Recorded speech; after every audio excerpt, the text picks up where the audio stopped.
Good evening, officer, and thank you for joining us tonight for our meeting. It is now 6:00 p.m. and I'll call this meeting to order. I certify a quorum is present. This meeting has been posted in time and manner required by law. At this time, we're going to move on to item 9. Item 9A and 9B will take out of order, and the board will convene into closed session at 6:36, and we will convene into closed session pursuant to Texas Government Code Section 551074, 551071, and 5510821. No voting will take place in closed session. Any action the board wishes to take as a result of discussions will take place after the board convenes back into open session. We're now dismissed.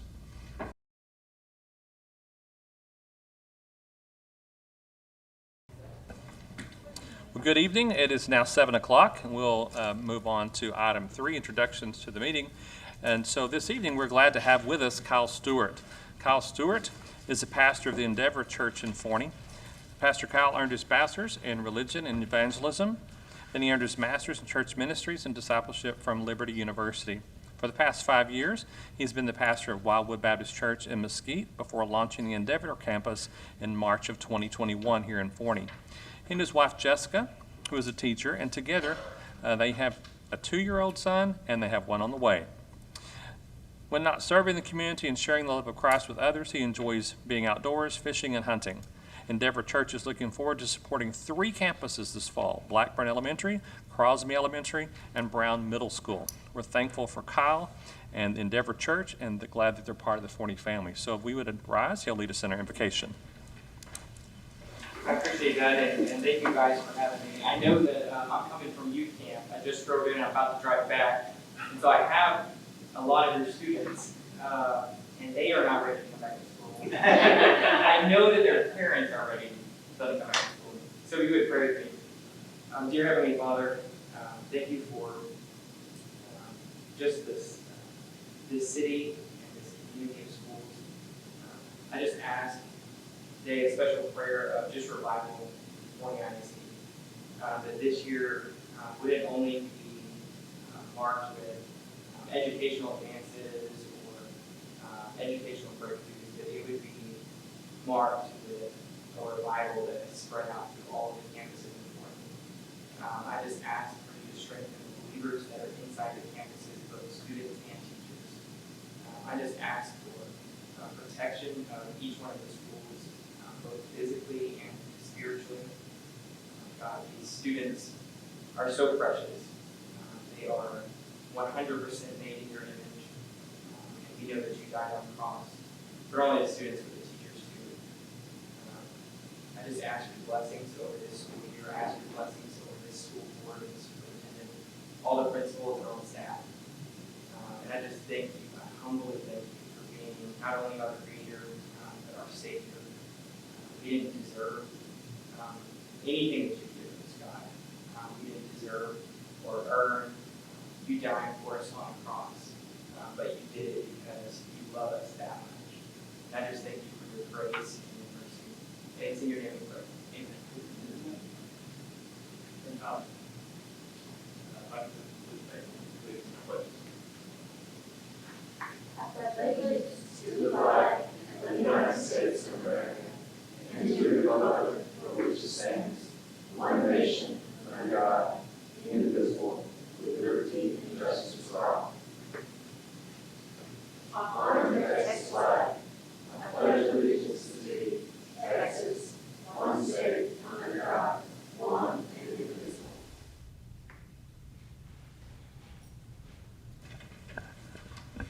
Thank you very much. Moving on then to item 4, we move into our reports. The next 4 items are reports only and require no action from the board. We'll start with our monthly financial report with Mr. John Chase, Chief Financial Officer. Thank you, Mr. Ferris. The financial report for the month ended June 30, 2021, which is also the end of our fiscal year, was included in your board book for review. As a review, we had $20.8 million of revenue recognized for the month, and this is significantly higher than what has been in prior months. And for those of you that have been on the board for a little while, You know this, but the July and August state aid payment that we received for enrollment or attendance from the prior year, we don't get that until July or August, but generally accepted accounting principles would require us to recognize that revenue in the prior fiscal year, so that's why that revenue recognition is much higher this month than it has been in prior months. Moving on to expenditures, we had $3.8 million of expenditures for the month. The year-to-date revenue recognized was $111.6 million, which is 101% of the amount estimated. And year-to-date expenditures was $104.8 million, or 87% of the amount appropriated. So that 87% is significantly low. As I mentioned in the background information in the board book, we had a few construction projects and some furniture, fixtures, and equipment purchases that we had issued purchase orders prior to June 30th. Several of those projects are ongoing and will spill over into the current fiscal year. And you have a budget amendment tonight in the consent agenda that would reappropriate those funds, but those total about almost $11 million. And so that's why that percentage of the budget is significantly lower than closer, instead of being closer to 100%. If you look at the actual operating results from the $111 million to the $104 million, we have about a $6 million surplus. We had budgeted about a $10 million deficit, and a lot of it is because of these projects, again, that haven't been spent yet. So when you put all that together, our ending fund balance, when we get our audit report in the audit presentation, I expect it to be somewhere around $53.5 million, and again, about $11 million of that will be assigned for construction or furniture, fixtures, and equipment that was ordered prior to June 30th, and so that would really leave us an unassigned fund balance of somewhere around $42.6 million, which is about a little over 4 months of operating expenses, and so in pretty good shape here in the general fund. Moving on to food service. We had $628,000 in revenue collected for the month. We had almost $358,000 of expenditures. Year-to-date revenue was $3.8 million, or 75% of the amount that was originally estimated. Expenditures were $4.1 million, or 84% of the original amount appropriated. And so, again, if you look at the year-to-date totals, the difference between the revenue that we collected versus the expenditures, it's about $320,000 deficit. We reported this in prior months that we fully expected this to be the case in the food service fund.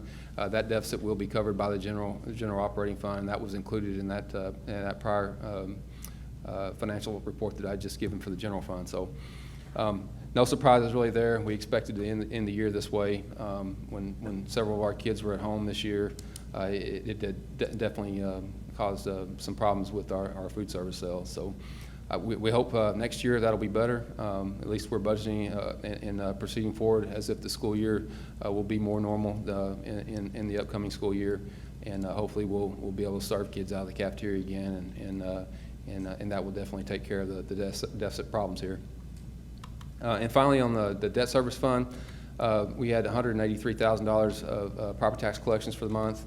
We had $500,000 of collection agent fees that we paid, and so the year-to-date, the revenue recognized is $28.2 million, or 102% of the amount estimated, and the expenditures were $25.6 million, or 100% of the amount appropriated. The goal here in the debt service fund, as you know, is to have enough fund balance to cover the August debt service payment. We're expecting our fund balance to be $28.1 million. Our August debt service payment is scheduled to be $20.8 million, so we'll still have about $7 million left in fund balance after that August debt service payment is made. So really good shape in the debt service fund as well. Finally, the cash investments on hand at the end of June, all totaled $144.9 million. A large percentage of that obviously is in the capital project funds and for the expenditures that we're having on constructing the campuses that are currently underway. So that's the total financial report. If there's any questions, I'd be happy to answer them.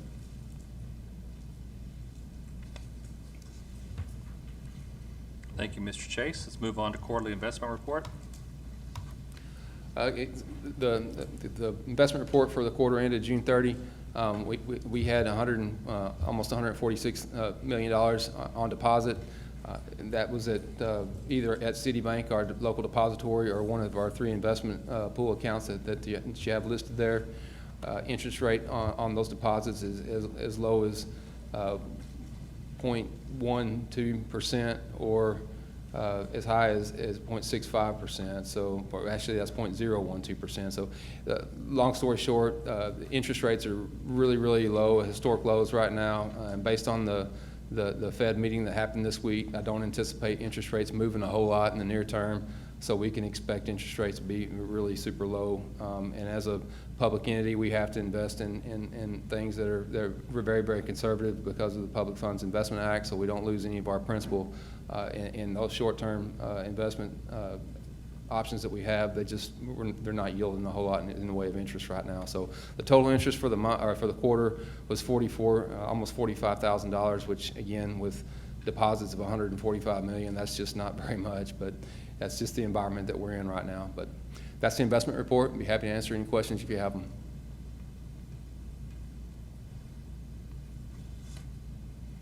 Hearing none, we'll move on to item C, quarterly tax collection. This is the fiscal year end on our quarterly taxes. Actually, this quarter is actually the annual tax collections. As you know, we had $5.5 billion of taxable valuation for the year. That was about 15.9% greater than it was in the prior year. So really strong property value growth continuing in the district. We had current tax collections for the year of $74.6 million, which is 98.7% of the total levy that was collected. If you look historically over the last 10 years, the average is about 98.6, and so you were right on target with our collections this year. Had no problems with that, even in the challenging year that we've had. So really, really strong tax collections. Our delinquent tax collections was $1.5 million.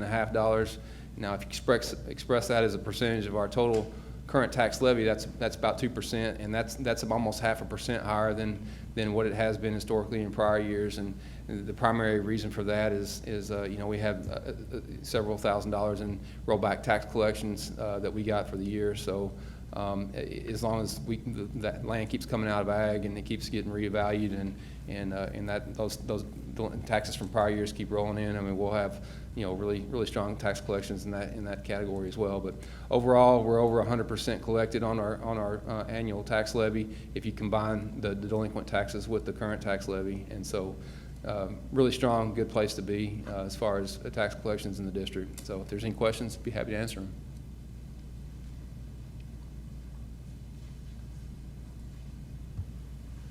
I hear none. Thank you, Mr. Chase. We appreciate your reporting. Moving on to item D then, our semi-annual district update. Dr. Weber.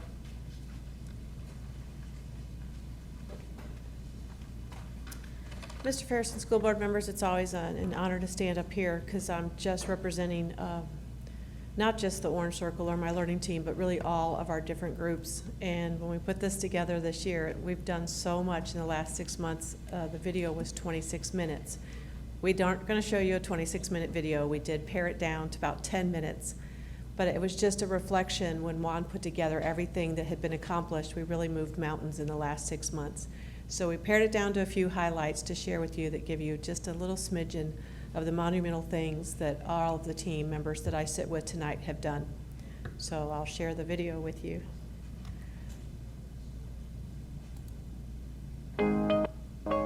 As we prepare to move into the 2021-2022 school year, it's time to celebrate our Forney Focus 2.0 by taking a look back at what we've accomplished in just the last 6 months. Our teams have been busy finalizing the school year while beginning to prepare for the future too.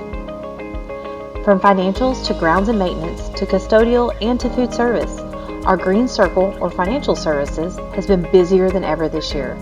As they improvise with enhanced cleaning protocols, serving meals in a different way, and ordering innovative equipment and large construction purchases, they do so much for our district. But especially aligning with board goal number 1, that we'll have a sound, safe, and efficient learning organization that supports learning, provides opportunities, and prepares for the future. Our Forney ISD Grounds Department was able to hire a new integrated pest management person. Since Bobby Hines has been here, our grounds on all of our campuses have really improved and look amazing. In our financial services office, Moody's upgraded the district's bond rating from A2 to A1, further demonstrating the district's strong financial performance over the last few years. In August of 2021, the district is scheduled to pay off debt, some callable bonds, which will save the district $6.4 million in future interest expense. The district issued bonds totaling $106.9 million in February 2021 to complete construction of Griffin Elementary, Rhodes Intermediate, and Jackson Middle School. The district's strong financial position, as well as the favorable market conditions, allow the district to borrow these funds at an interest rate of only 2.2%. The district was able to give employees a 3% pay increase and add 187 new positions and still adopted a balanced budget for the fiscal year 2022. The district finished the year with over 3 months of operating expenses in the general fund balance. It's easy to see that Forney ISD is growing. This means our Red Circle, or Human Services, is enrolling new students every day and hiring new staff too.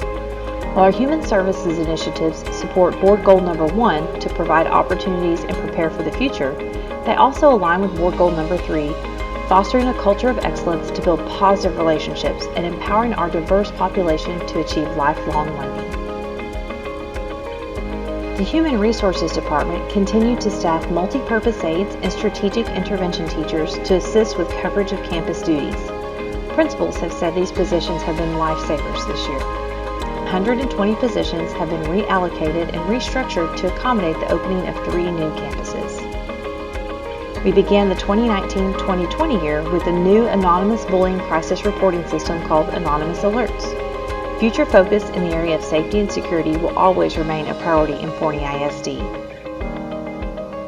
Forney ISD will continue to partner with the Flippin Group to give our staff the skills to transform our classrooms and campuses into high-achieving centers of learning where kids really want to attend school, increase student engagement, and build a culture of excellence. If you have a child's heart, you have their mind is the core belief of Capturing Kids' Hearts.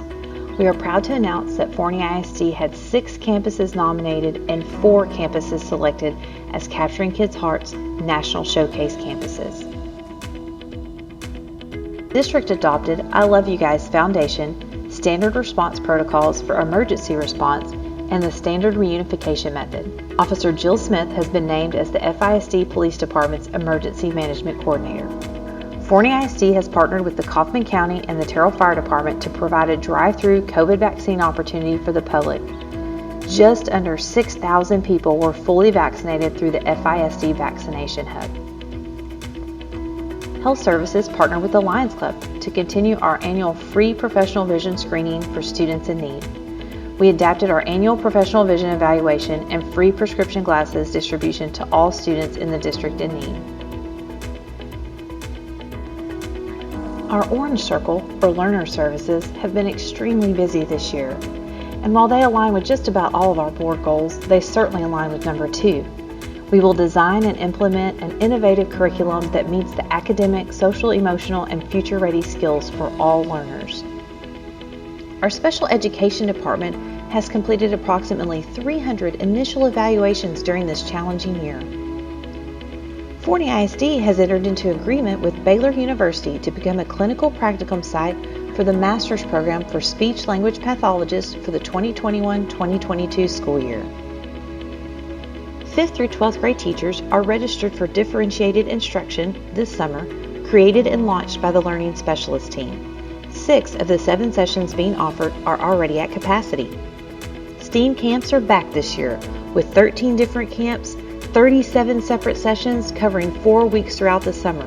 They quickly sold out in the spring, and we're looking forward to offering even more STEAM camps next year. Launching a new website to showcase all of the Forney ISD professional development, this summer, Forney ISD is providing more than 425 hours of professional development opportunities for teachers.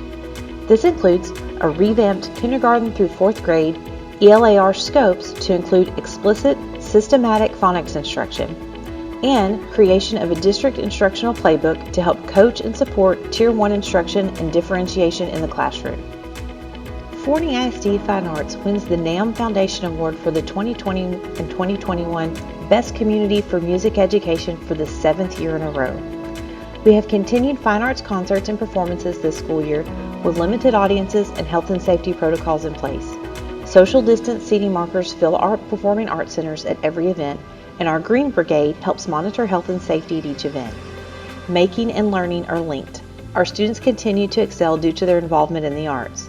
Forney ISD offered Fine Arts Flex courses this school year, allowing students to attend fine arts courses in person. This allowed for a sense of community, SEL support, and creativity from our students.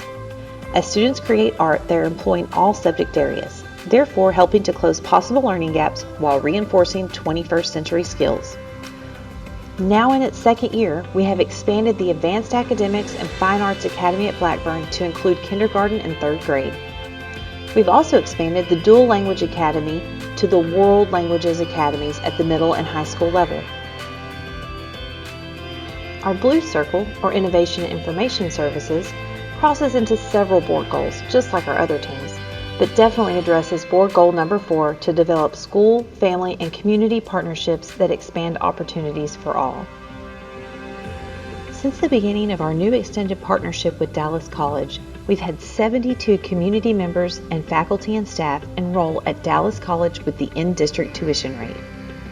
We had 526 students taking a total of 1,086 courses for the 2020-2021 school year and have registered 698 students taking a total of 1,396 courses for the upcoming school year. In partnership with the Flippin Group, Forney ISD is currently developing a 5th through 8th grade new core course that will focus on life skills, character development, personal finance, health and wellness, entrepreneur skills, and college and career readiness. New CTE partnerships that will be open to students in our community, including Infinity Texas Air University and the Welding and Metal Fabrication Center, are getting ready to open next fall. 14 of the North Forney and Forney High Health Science students received their Certified Nursing Assistants, or CNA, certification through our partnership with Dallas College. The local has served over 300 meals and desserts to faculty, staff, and community since opening in February. Off the Leash served over 500 dogs this year for our faculty, staff, and community, and are ready to open next fall as well. The Welding and Fabrication Building opened in January. The building provides career programs where Forney High and North Forney High students can earn certifications. Coming soon, the Welding and Fabrication Building will hold classes for community members through the district's partnership through Dallas College. Forney ISD made a major long-term reinvestment in its network infrastructure this summer. As a district, we have improved our network capacity by 20-fold. In the fall of 2020, Forney ISD was able to secure 1,500 new Chromebooks for our third grade classes. Our outgoing third graders were able to take their laptops home for the first time at the end of this school year. In the spring of 2021, our board approved the purchase of new classroom PCs for all Forney ISD classrooms. The new desktops run Chrome OS, further aligning our district adoption of Google Workspace for education and helping propel our vision of online collaborative instruction. Digital innovation is supporting teachers with the move to Chromeboxes by providing on-demand professional development for Google, Workspace, Nearpod, and many more applications that promote student engagement. Forney ISD has supported our virtual parents throughout the spring semester with 2 parent academies. We ended our parent academy successfully with 50 in attendance this past spring. In addition, every October, our schools and organizations across the country join STOMP Out Bullying in observing National Bullying Prevention Month. Forney ISD campuses offer community support with our annual Pack the Pantry food drive and our December Angel Tree for Christmas. The Forney Food Pantry has delivered over 4,600 weekly food bags to Forney ISD students. Our partnerships just continue to grow. We are growing more than ever, and we held several groundbreaking ceremonies for the Forney ISD Aquatic Center, Johnson Elementary, and coming soon, the Willett Elementary groundbreaking. In addition, we also held ribbon cuttings for the Animal Science Center, the Welding and Fabrication Center, and Culinary Arts with our new restaurant, The Local. Forney ISD Communications and Marketing Team received a Platinum Finalist and Platinum Commendation from TSPA for the 2019 Bond Campaign, and several star awards for writing, photography, and other communication efforts. The communications team also started a marketing teaser for The OC, Opportunity is knocking for the Forney family, and more information is coming this fall. Our partnerships team hosted the inaugural PTO extravaganza to bridge communication between new elected PTO officers, campus principals, and central administration. Forney ISD coordinated efforts with our entire Forney family to distribute 1,750 boxes of food and milk to families in less than 24 hours this spring. Our graphics team redesigned logos for North Forney High School and created logos for Rhodes, Griffin, Jackson, and our virtual academy, along with Off the Leash Doggy Daycare.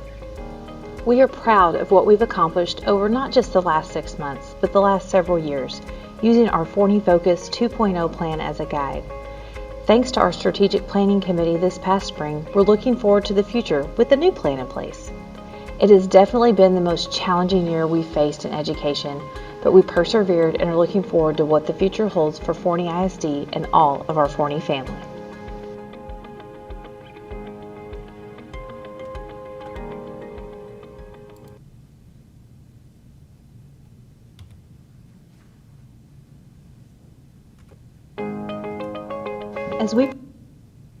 So moving forward, we finished the Forney Focus 2.0. We'll go into the new goals that were set with the board. You saw the new 4 board goals, and then meeting the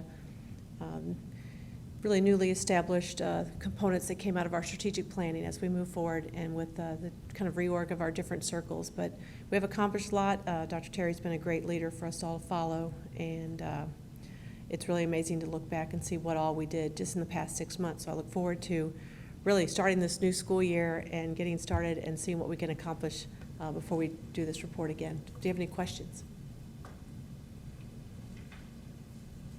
Any questions from the board? Thank you, Dr. Weber. Our next agenda item is number 5, public forum. No one signed up to speak tonight, so we'll move on then to item 6, consent agenda. 6A is approved minutes from the June 28th board meeting. 6B is approved the budget amendment. 6C is approved the T-test appraisal calendar and appraisers. 6D is approved the PCAT. 6E approved the innovative courses. 6F approved amended student code of conduct. 6G approved the extracurricular code of conduct. 6H approved the MOU with Dallas College. 6I approved the contract with our pizza contractor. 6J approved the flipping contract. 6K approved Laterno and Associates professional service agreement. 6L approved the replacement of North Forney track. And M approved the purchase of Securely. The board may take action on each separately or collectively. Do I have a motion? Mr. Ferris, I make a motion the board approve the consent agenda collectively. Thank you, Mr. Andrews. Do I have a second? Second. Johnson? All in favor say aye. Aye. Any opposed? I hear none. Thank you very much. Move on then to item 7, consideration and possible approval of the certified tax roll. Mr. John Chase once again. Thank you, Mr. Ferris. The district received its certified taxable value from the chief appraiser on July 20th. The value that was certified to the district was right at $6.6 billion. We still have about $200 million under protest. Once that gets through the protest process, we don't look to lose more than maybe 10% of that, but very likely it might be even lower.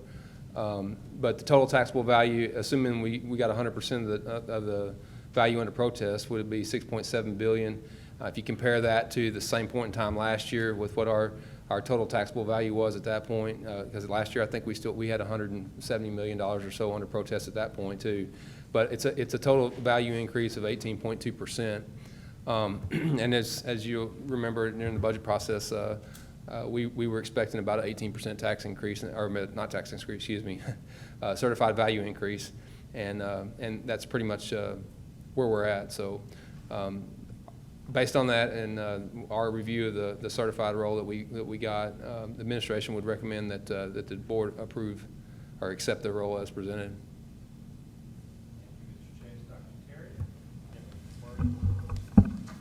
Thank you, Mr. Ferris.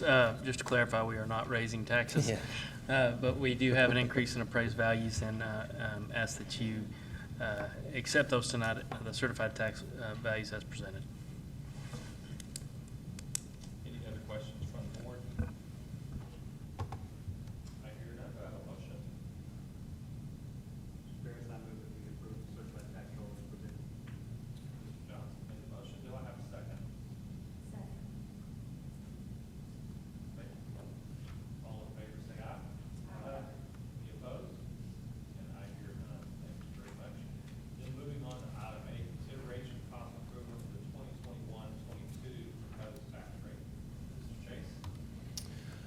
Just by way of introduction here, I know last year we touched on this a little bit. During the last biennium, the legislature made a number of changes to the tax code, one of which is this idea of a maximum compressed rate for the M&O side of our tax rate. And basically, that's the tax rate that must be levied for the district to receive the full amount of the state aid guaranteed to school districts. And so what happens is when we get our certified value, we submit that to the Texas Education Agency, and then they send us back what that maximum compressed rate is for the year. So, and to that, you can add your enrichment tax pennies to that tax rate, up to 17 cents additional pennies, 5 of which can be approved by the board without a tax rate election. The other 12 cents, you would have to have a tax rate election in order to do that. By prior board action, we have adopted those 5 cents and of enrichment pennies, and we'll be recommending that we continue to levy those pennies tonight. As far as when it comes down to the voter approval tax rate, this used to be referred to as the rollback tax rate. It's basically the highest tax rate that the board can set without holding a tax rate election to approve the tax rate that you would propose, and it's in excess of that. So just to kind of jump right in as far as the proposed rate calculation, as I said before, we submitted our certified values to the Texas Education Agency. Our maximum compressed rate for M&O purposes is 82.2 cents. Again, the enrichment tax rate that we would add to that would be 5 cents for a total voter approval rate of 87.2 cents. On the interest and sinking side of the equation, or debt service side, if you want to refer to it as that, basically we can levy whatever tax rate is necessary to service the debt for that year. In prior years, we've set 50 cents. You can exceed that rate. There's a lot of legal hoops that you have to jump through, but for all intents and purposes, the 50 cents is the highest rate that most districts would levy in that case. And what we've done in prior years is that we set that tax rate at 50 cents. And over the last 5 years, we've paid off debt early, and this has done a couple things for us. It's saved us a lot in interest, several $1 million, and it's also created debt service capacity in our debt service schedule to where we can issue more bonds in the future to build the schools that we need to service the students that are coming for the student growth that's coming at us. So very prudent on the board's part to levy that tax rate and continue to take advantage of paying off debt early and saving the interest expense accordingly. And so when we went through the budget process this last June, at that time we'd said that the projected tax rate was going to be $1.3747, and that's the rate that was published in the paper. And that was based on a property value growth of 18%. And again, we just got our certified values, and we're right at 18.2%. So pretty well right on target there.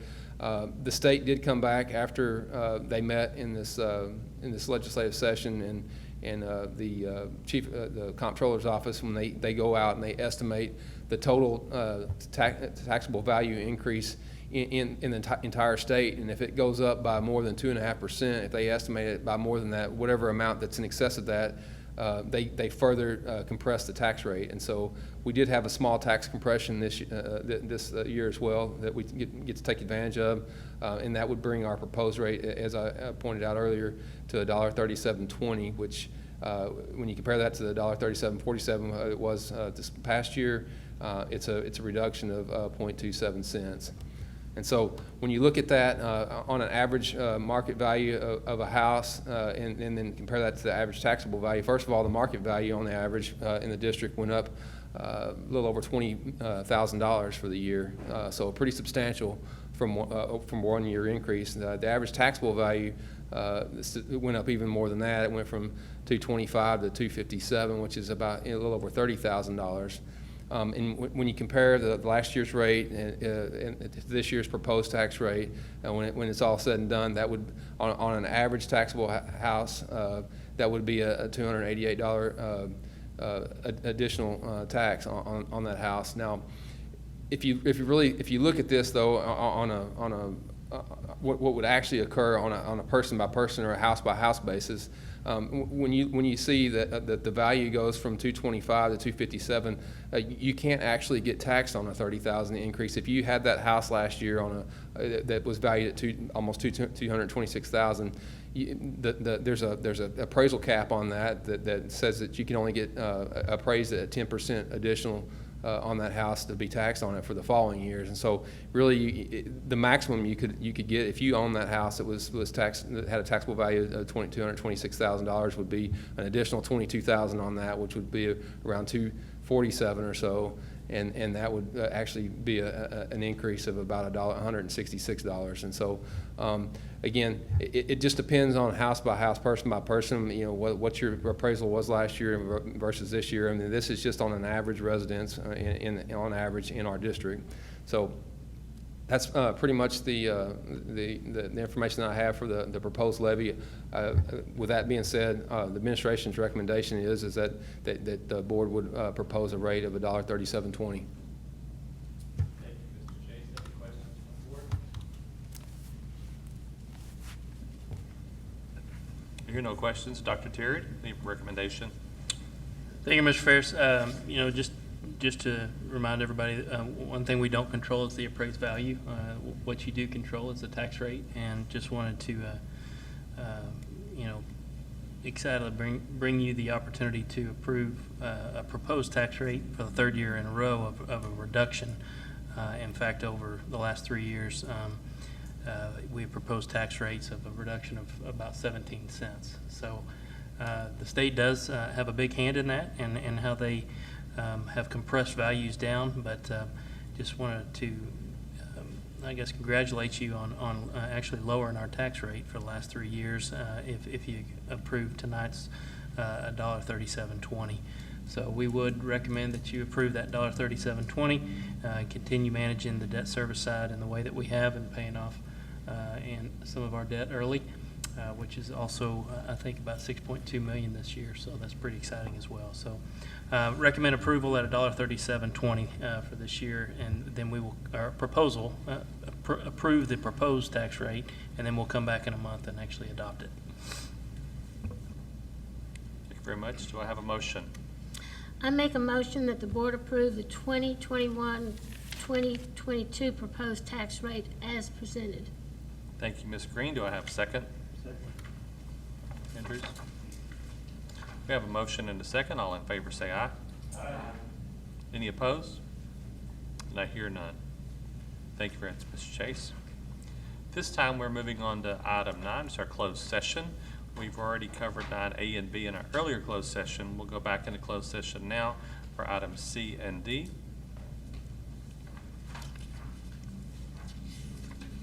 We'll take these in consideration in Texas Government Code 551071 and Texas Government Code 5510821. It is now 7:39. We'll be dismissed.